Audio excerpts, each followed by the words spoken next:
what is it about war that armchair warriors like Dick Cheney, George Bush, Barack Obama, who have never been to war, don't get? War is organized mass murder. The majority of cultures on Earth, or at least as of maybe 50 years ago, before groups like New Tribes Mission began converting them all to Christianity, there were thousands and thousands of indigenous and Aboriginal cultures, native peoples, who, like the Shoshone, literally did not even have a word for war in their vocabulary. In the Iroquois Confederacy, the Five Nations of the Northeast, from Ohio to northern New York State, southern Canada, the way that these five nations, ultimately six nations, the way that they settled disputes over territory, over families, over property, the way that they settled disputes with a game of lacrosse, quite literally. Some of the Western Native tribes, where they actually engaged in somewhat more violent conflict, outside of times, and there were times, 800 years ago, 900 years ago, there was a drought, and Dene people came from Canada down into what is now the Ashkenazi area. I'm sorry, that's the type of folks living in Jerusalem, in Israel, in the Anasazi area, came down into what we call the Hopi. They're probably the best known of that language group. And these Dene people came down into that language group and just started taking their land because their land had become uninhabitable because of a microclimate change. And that did produce wars between the Hopi and the Cherokee and Apache as we know them now. But once those wars settled down, they even got to the point of what's called counting coup, which is where you take your opponent out by drawing a little blood, and that's the end. And you get a feather in your cap, literally. So understanding that war as we know it was something that was largely unknown on this continent when we arrived. I detail this in my book, Last Hours of Ancient Sunlight. And that there are horrible things that come with war because war, as we describe it, war that kills many, many people,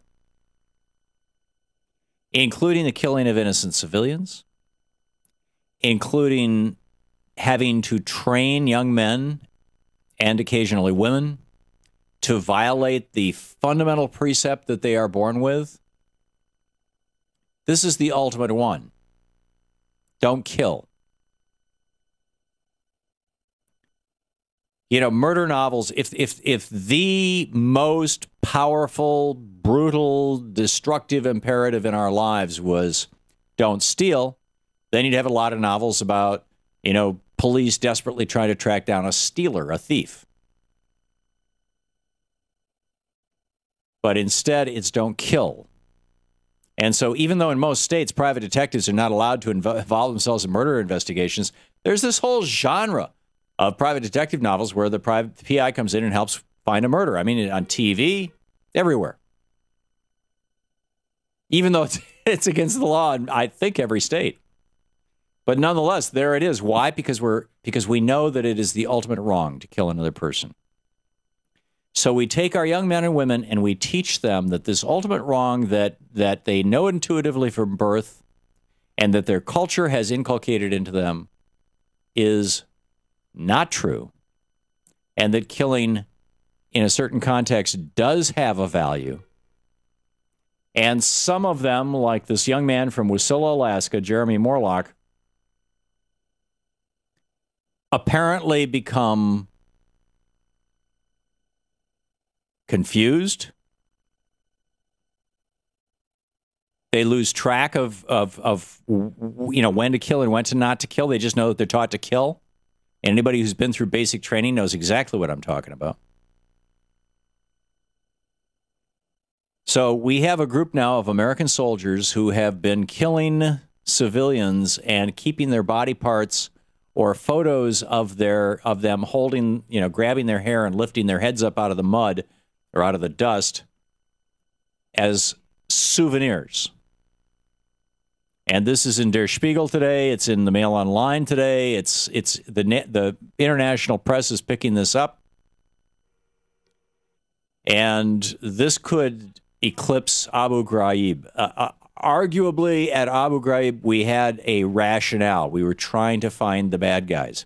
This is gratuitous murder of innocent civilians for fun, for trophy collecting. This is what happens in war. The sociopaths, the murderers, the murderous, they take to it like a duck to water, and many average people get their brains so twisted that they end up like this kid from Wasilla. And on top of that, once again, we find ourselves at war today. Now, when the founders and framers put this country together, put the Constitution together back in 1789, they were very, very, very clear that this is a terrible thing. And they did three things, arguably, 2.5 things, to prevent what's going on right now. Number one, they said that the Army, pretty much unlike anything else, the Army has to have its budget renewed every 2 years. In other words, every 2 years, Congress has to look at whether or not the money that we're spending on the military is worthwhile and debate it, discuss it, look it over in detail, and move ahead and, vote for or against it every 2 years since our nation was founded. Nothing else is subject to that hard a test. And the second thing that they put into the Constitution is that we may not engage in military action unless it's immediate and defensive. In other words, if Canada invaded our borders, the president would not have to wait for Congress. He could simply mobilize the military. Meanwhile, Congress would be preparing a Declaration of War Act.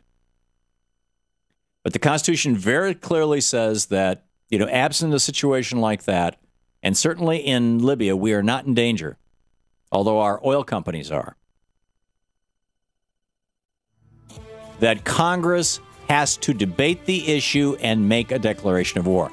Now, what did the Republicans in Congress do last week and the week before last? Rather than even discussing or debating the issue with regard to Libya, they defunded NPR, they defunded Planned Parenthood, they did a bunch of petty stuff, none of which is going to work. And now they're going to try and blame Obama for this?